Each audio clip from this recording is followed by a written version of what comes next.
sa The Balang Araw Podcast. Ako si Luis Gutierrez and welcome back. If you're new here, welcome sa podcast ko na to.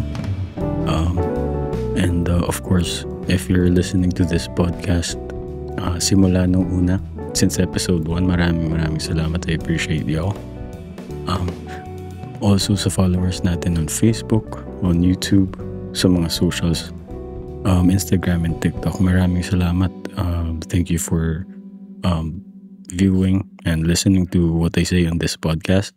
So the goal of this podcast originally is for me to change my bad habits to something productive, and for me, I quit smoking cigarettes and turned it to a podcast.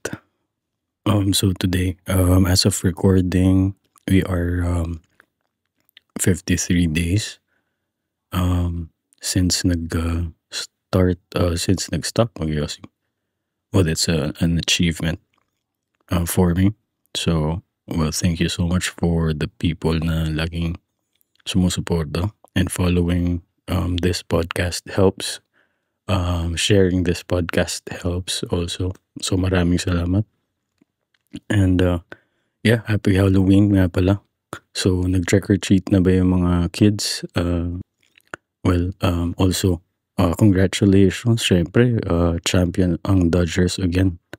So that's the happening over the weekend. And sobrang parang naging chaotic ata yung sa downtown LA because of the celebration. Tapos parang nanonood pa nga ako ng TV Patrol the other day. So nung Holy Week, diba, nung Undas. No, confused ako lagi sa Undas and sa Holy Week. At saka sa Semana Santa. Pinag-uusapan lang namin ni Mrs. Recently yun. Anyway, nakita ko pa sa TV Patrol, may kumuha ng carpet dun sa parang mausoleo, 'di ba, sa Pilipinas yung mga libingan sa mga parang Manila North Cemetery ata yun, I might be wrong. Kinuha yung carpet tsaka yung mga lighting, kandila and yung mga stuff dun sa sa puntod ng patay. Wild na no? Tapos meron pa ako nakita. Pumunta sila dun sa libingan, dun sa puntod ng patay. Nag-CR lang daw sila. Then when they got back, yung ibang tao, they got the candle. Tapos yung parang candle and flowers. Tapos parang nagmaang-maangan na, nandyan na yan. Anyway, ewan ko, baka rage bait yan. So, enough na tayo dun. Happy Halloween, and hopefully naging peaceful ang celebration nyo. Or hindi celebration, remembering of the dead. Diba? Kung nagpunta man kayo sa cemetery, hopefully naging peaceful ang inyong weekend and yung week. So, we're already in episode 5. So, maraming salamat sa mga nakinig sa mga episodes ko since the beginning. And syempre kung bago ka naman dito, so hindi pa ako nakapag-introduce ng sarili. Okay. Ako nga pala si Luis Gutierrez, and this the Balang Araw Podcast. This podcast is about me sharing about my experience being a dad, being a husband, being a Filipino here in Los Angeles.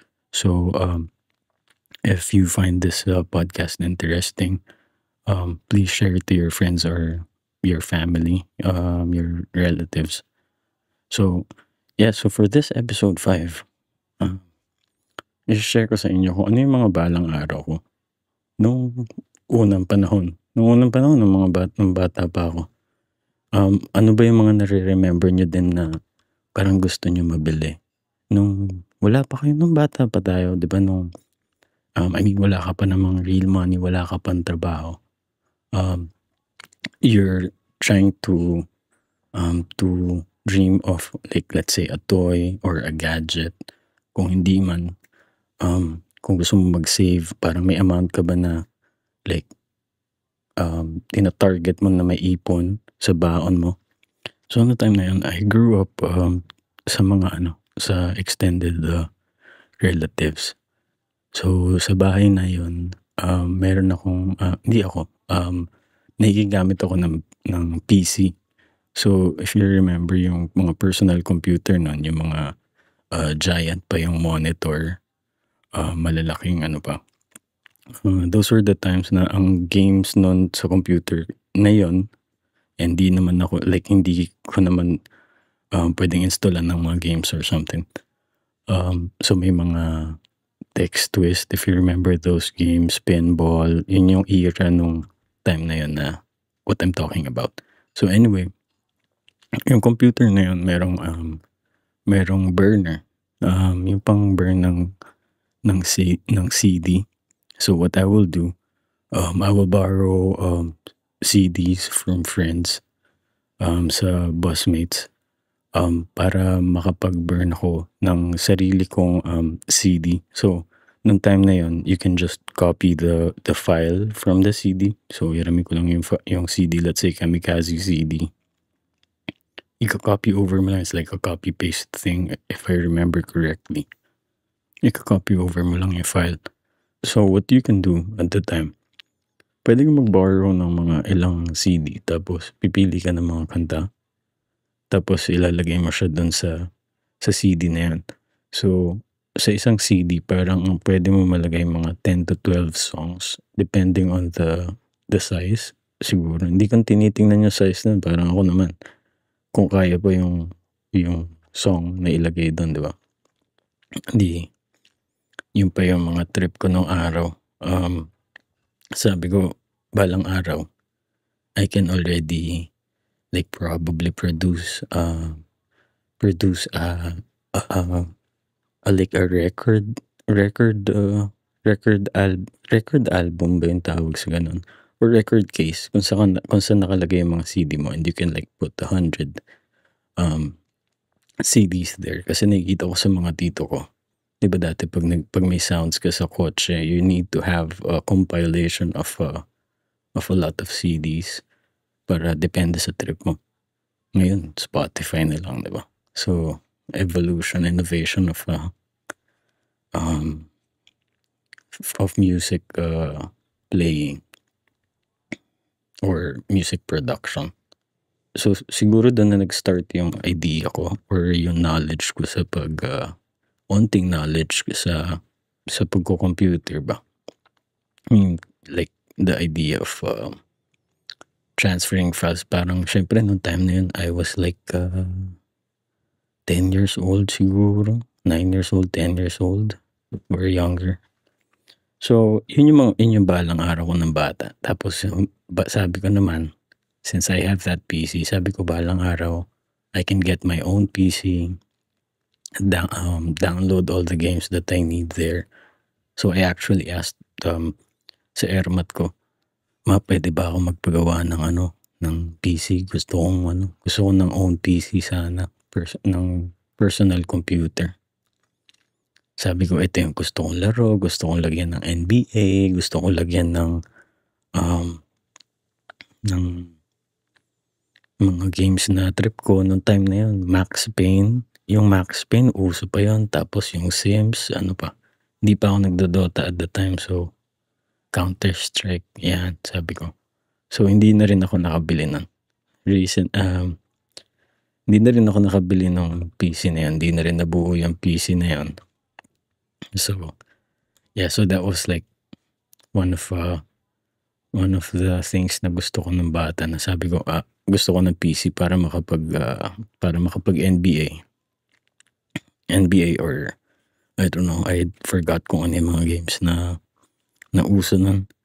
Anyway, yeah, tapos syempre after ng PC build, hingi naman ako sa airmat ko. I mean, I tried to like actually list down mga accessories and mga uniform pang basketball ni Allen Iverson. Si Allen Iverson yung isang basketball player sa NBA, sa Sixers. Parang kasabayan ni Kobe Bryant and Vince Carter back then. And siya yung idol ng, I mean, sa era namin, like ako, syempre siya yung sikat nun and the idol namin growing up playing basketball. So I listed down, meron akong yellow pad and I wrote gusto ko yung jersey, gusto ko yung shorts, tapos may sleeves si Iverson nandito. Sabi ko gusto ko din nun. Sabi ko headband, gusto ko ng headband. Tapos kung pwede nga dreadlocks, di ba, bakit hindi? Anyway, so that was just like the wild things. Hindi naman wild, pero as bata, yun yung sabi ko, balang araw I can also be like Allen Iverson, be good as him. Tapos siguro kung di man be good as him, siguro dress like him, you know. So meron pinadala naman ako ng airmat ko at the time ng AI na shoes. So parang parang feeling ko like lumakas ako maglaro. Alam mo yan? So that was like an Allen Iverson shoes. If I'm AI, I forgot. So yun, sa listahan ko na yun, nilista ko sa yellow pad. Parang somehow nakuha ko naman, I mean, I'm very grateful. Nagkaroon naman ako ng sapatos ni Allen Iverson. Lumakas naman ako maglaro dahil doon. Anyway. So, ano pa ba? Nilista ko to eh. So, yun pa pala. So, dahil sa basketball, gusto ko rin syempre mag-Milo Best. Diba, nung time na yun, nasigat yung Milo Best. And, I think like, very helpful yung Milo Best sa pagbabasketball. Syempre kasi when you start young, diba? So, ako, bilang gusto ko maging magaling magbasketball, sabi ko, gusto kong sumali dito. Diba? Parang balang araw magiging varsity ako, magiging pro player. So siguro parang yun yung isang isang balang araw ko nung bata ako, na sabi ko balang araw makakapaglaro ako ng maayos, makakalaro ako in the leagues. Tapos ayun, di naman ako nakasali ng Milo Best. So parang I mean it's an opportunity, diba, na makapaglaro ka sa ganun. Pero either way, I mean, ayos naman, nakakapaglaro naman ako ng okay. Hindi naman average game, di ba? Just for fun, hindi naman hindi pro, pero ayun, at 31 nakakatakbo pa rin ng maayos, di ba? So yun pala, nakakapag-basketball ako recently, sobrang like it's a good thing after ko mag-quit ng Yossi. Nakahanap ako ng basketball pickup game dito sa Los Angeles. So it's every Sunday morning. Sobrang after maglaro, so after magpapawis, very nice din sa feeling na nakapag-workout, nakatakbo and all that with basketball. Diba? Fun din talaga ang basketball. Anyway, so yun nga, parang sabi ko nung bata ako, parang balang araw makapag-varsity ako, makapag-Milo Best. Tapos syempre, at the time, gusto mo ng mga cellphone, maraming cellphone. I mean, hindi naman maraming cellphone, pero ang daming cellphone ang time na yun na lumalabas. Sa mga Nokia, diba? Sa Nokia lang, ilang phone na agad yung available. Tapos nauso yun, naalala niyo yung phone, unang beses na nagkaroon ng Nokia phone na may camera, yung nagsa-slide up, if I'm not mistaken, 7610 ata ang tawag doon. I forgot. Anyway, yun yung may joystick na sa slide up mo, diba? Angas pa nun eh. Nung time na yun, syempre, pag meron kang ganun, big time ka. So, nakikita ko lang yun sa mga I mean, no time na yun, parang if you want that phone, you need like, I don't know, 20,000, 30,000. Saan naman ako kukuha nun, diba? So, it's just like a balang araw. So, yung mga material things na gusto ng bata, the usual, materialistic siguro ako. I mean, I can say, at the time, syempre, as bata, gusto mo ng, you want something na sabay ka sa uso, di ba? So, yeah, tapos, humingi ako sa airmat ko ng console. So, on the line of gadgets. So, maliban sa mga cellphone, gusto ko din ng console. Nauso yung mga PlayStation, tsaka Xbox. So, ang good news, pinadalan ako ni Airmat ng Xbox. Ang bad news, 1 week lang siya tumagal sa akin dahil sinaksak ko siya sa socket na walang na 220. So, yeah. That's the story of my Xbox. A 1 week Xbox. 1 week or something. 10 days ata sa akin yung Xbox na yun. Tapos napunta na siya sa Green Hills. Anyway, so from the cellphone papunta sa console, napunta naman ako sa hilig. Hindi naman hilig. Napunta naman ako sa hopes na magkakaroon ako ng motor o kaya ng kotse. On the line of the motorcycles, yung mga yung time na yun nauso yung XRM, yung Raider, di ba? So sabi ko gusto ko din ng ganon para pumasok ba, maangas yung dating. Hindi rin ako nagkaroon ng ganon. Anyway, it's alright. And also, sa line naman sa mga kotse, na-expose kasi ako sa MR2. Yung 2-door na umaangat yung ilaw. And I believe nasa noong time na yun, sa Japan pa yung parts na kailangan. So, mahirap ayusin. So, nasira yung kotse na yun for a long time. So, sabi ko, balang araw makakuha ako ng ganyan. It's a nice car. Search nyo yung balang araw. Sorry. Search nyo yung MR2 na 2-door, yellow. Tapos, parang angas pa nun. Sports bucket seats. Tapos, may subwoofer pa. Tapos, merong yung sports style na steering wheel. Ang angas nun. Anyway, so, yeah. I mean, yun yung mga balang araw ko nung bata pa ako. Siguro this was like elementary, going high school era. So, ngayon naman, syempre, bilang adult, masasabi kong, syempre, as you grow old, as you realize what you actually need, syempre tayo pagtanda natin, ano ba na ang mga balang araw natin? Lalo na ngayon, isa na akong tatay, isa akong asawa, meron akong binubuong pamilya. Hindi na all about the material things. So, syempre, yung balang araw ngayon, as a grown up, syempre, una yung health, di ba? Kaya ito yung I can say na unang step towards a healthy life is yung pag-stop ng yosi. So, with that change, diba? I mean, it's one step for me.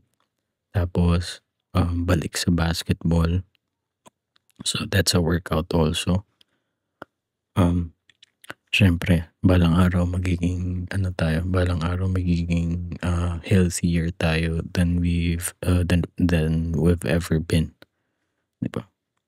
So, also, syempre, as an adult, as a family guy, syempre, isipin mo na, for me, isipin ko balang araw, makaka-save up din tayo ng $100,000. Diba? Or $500,000. Sabi nga nila, aim for the aim for the moon. So if you fall among the stars. Tama ba yun? Baka mali yung wording ko pero that's the idea. Aim bigger, di ba? So yeah, makakapag-save tayo ng 100,000 to 500,000 in no time. So balang araw, di ba? Step by step. I mean, syempre, it comes with action. Kaya naman ako nagtatrabaho everyday, di ba? Tapos, goods din pala.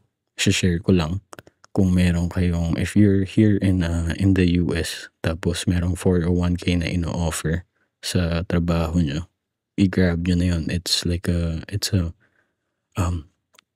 a nice way to start saving. It's a nice way to save your money for the long run, diba? For retirement. So yun yung mga balang araw ko currently bilang tatay.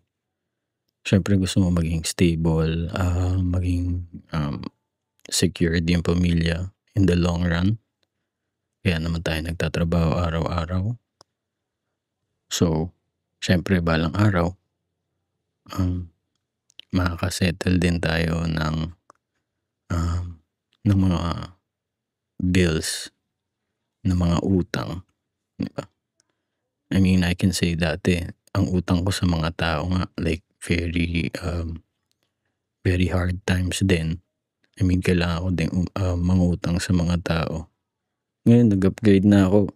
May utang na ako sa mga big companies naman, di na sa mga tao. So, well, anyway. So, balang araw, makiklear din natin yung mga credit cards na yan. Balang araw, makukumpleto na natin yung mga bayad sa mga mortgage, sa mga car payments, di ba? I mean, darating din tayo dyan. So, ikaw kung meron ka mga balang araw na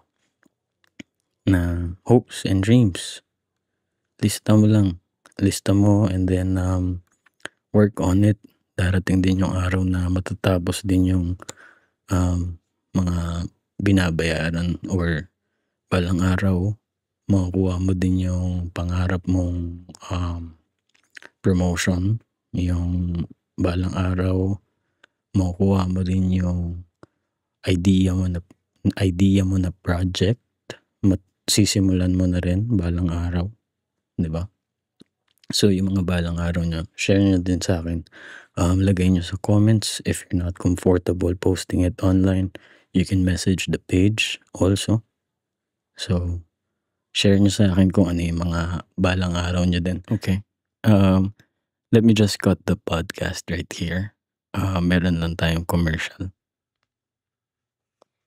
Hi YouTube, subscribe to this channel. Thank you. Okay. So, currently, as a family guy, syempre yung mga balang araw mo. Balang araw ko ba? For me specifically. Baka mag-apply din sa inyo ito. So, syempre, balang araw, magiging okay din yung bills na hindi mo na siya i-worry. So, that's siguro one. So, baka yung iba sa inyo, I mean, baka meron din sa inyo na nagtatry mag-quit ng yosi or vaping or drinking. Balang araw, masastop nyo din yan.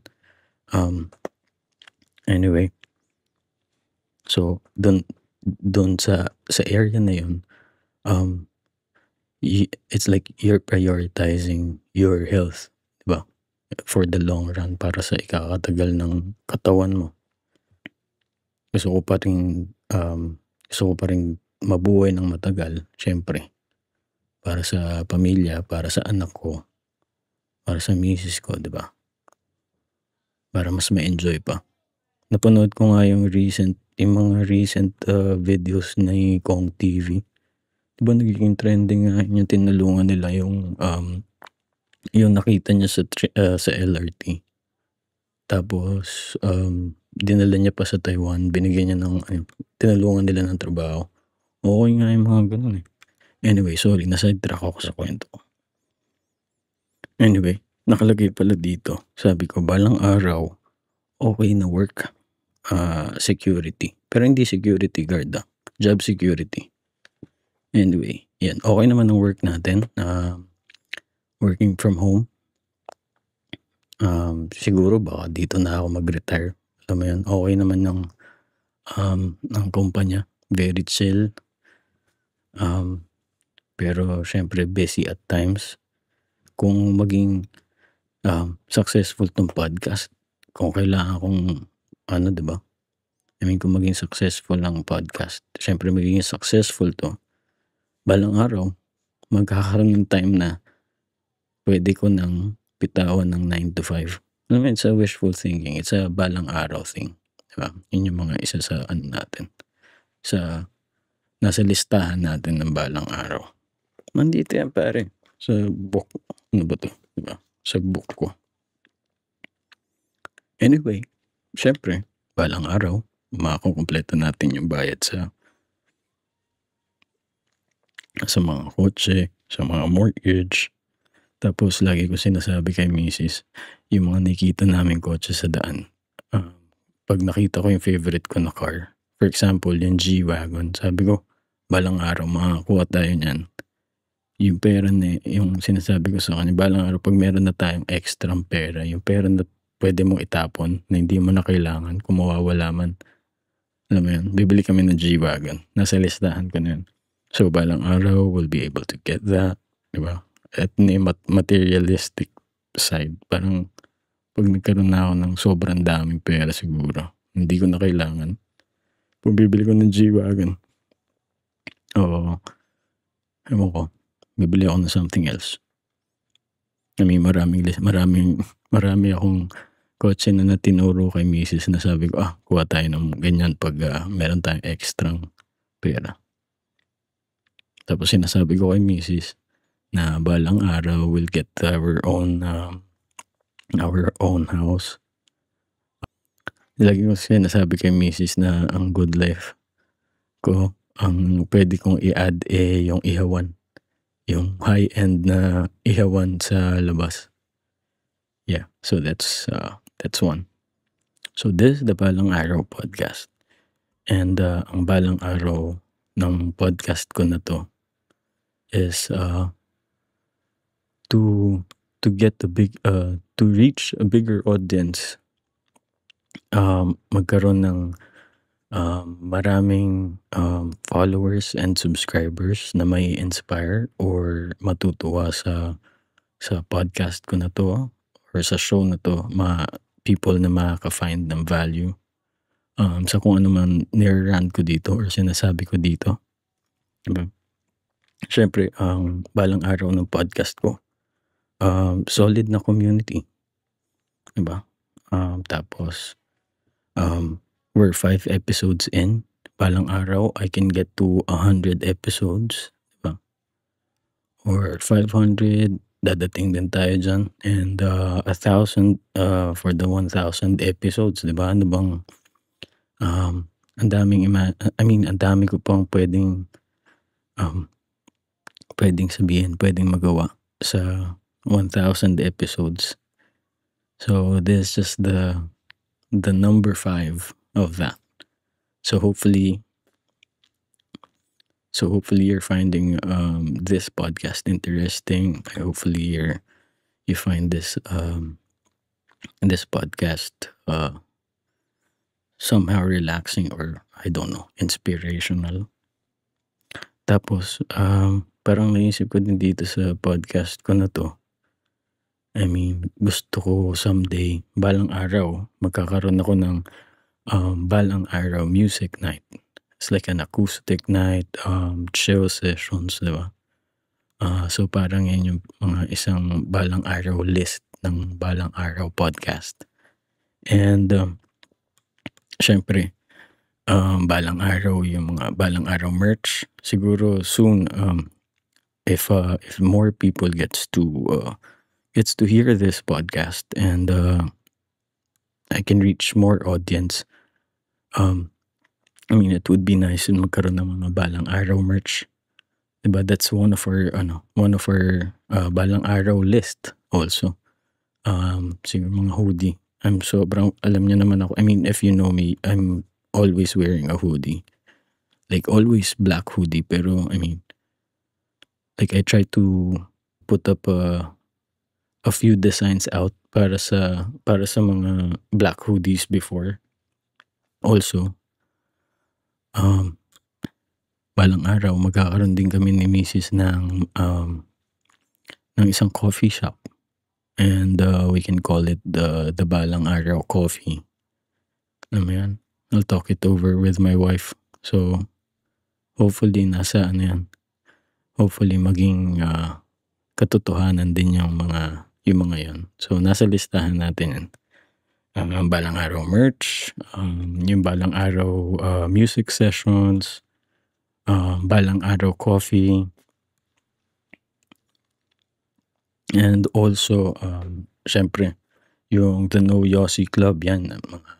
The No Yossi Club, parang gusto kong gumawa ng merch din out of it. Alam mo yun? It's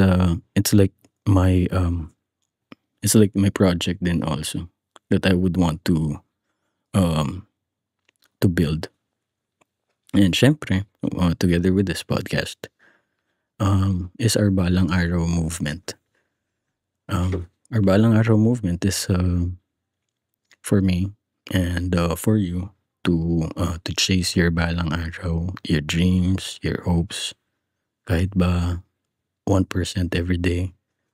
Diba sabi nga nila, just put 1% improvement every day in 100 days, diba? Ano ba yung magagawa mong change na yan?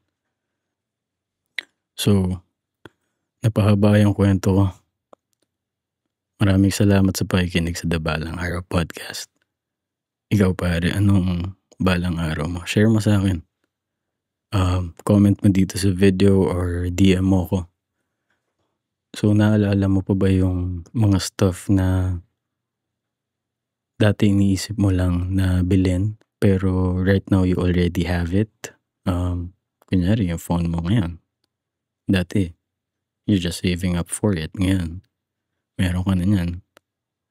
Or dati ba, dati nagtitiis ka sa crack the screen, tapos after a long time nakuha mo na yung gusto mong phone. Naalala nyo ba yung una nyong kotse? Or yung time na nagsisave up kayo para sa una nyong kotse, yung days na kailangan yung public transportation para makaipon, para makuha yung dream nyo na motor or dream nyo na kotse. This may apply to you. So, if you can relate to this podcast or to what I say, and if you find this interesting, let me know. And if I inspire you a little bit, even for a little bit, pero let me know. I'll be happy to read those comments and those messages. Syempre, I want to thank my wife for always supporting me in this project. I want to thank all the listeners, all the followers. If you're already in this part of this podcast, maraming salamat. Sorry na patagal ang aking kwento tonight. Na-excite.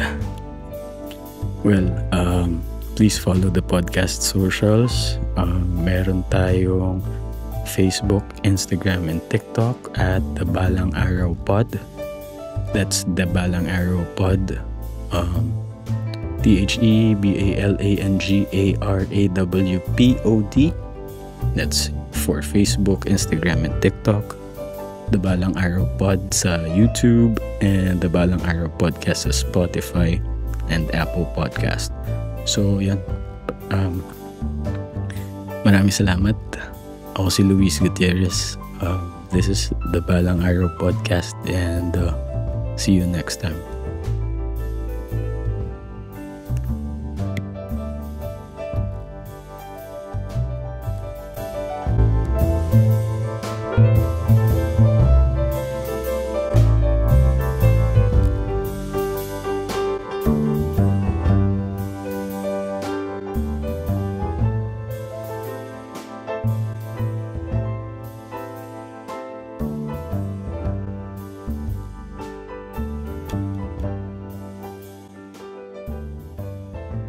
Bye.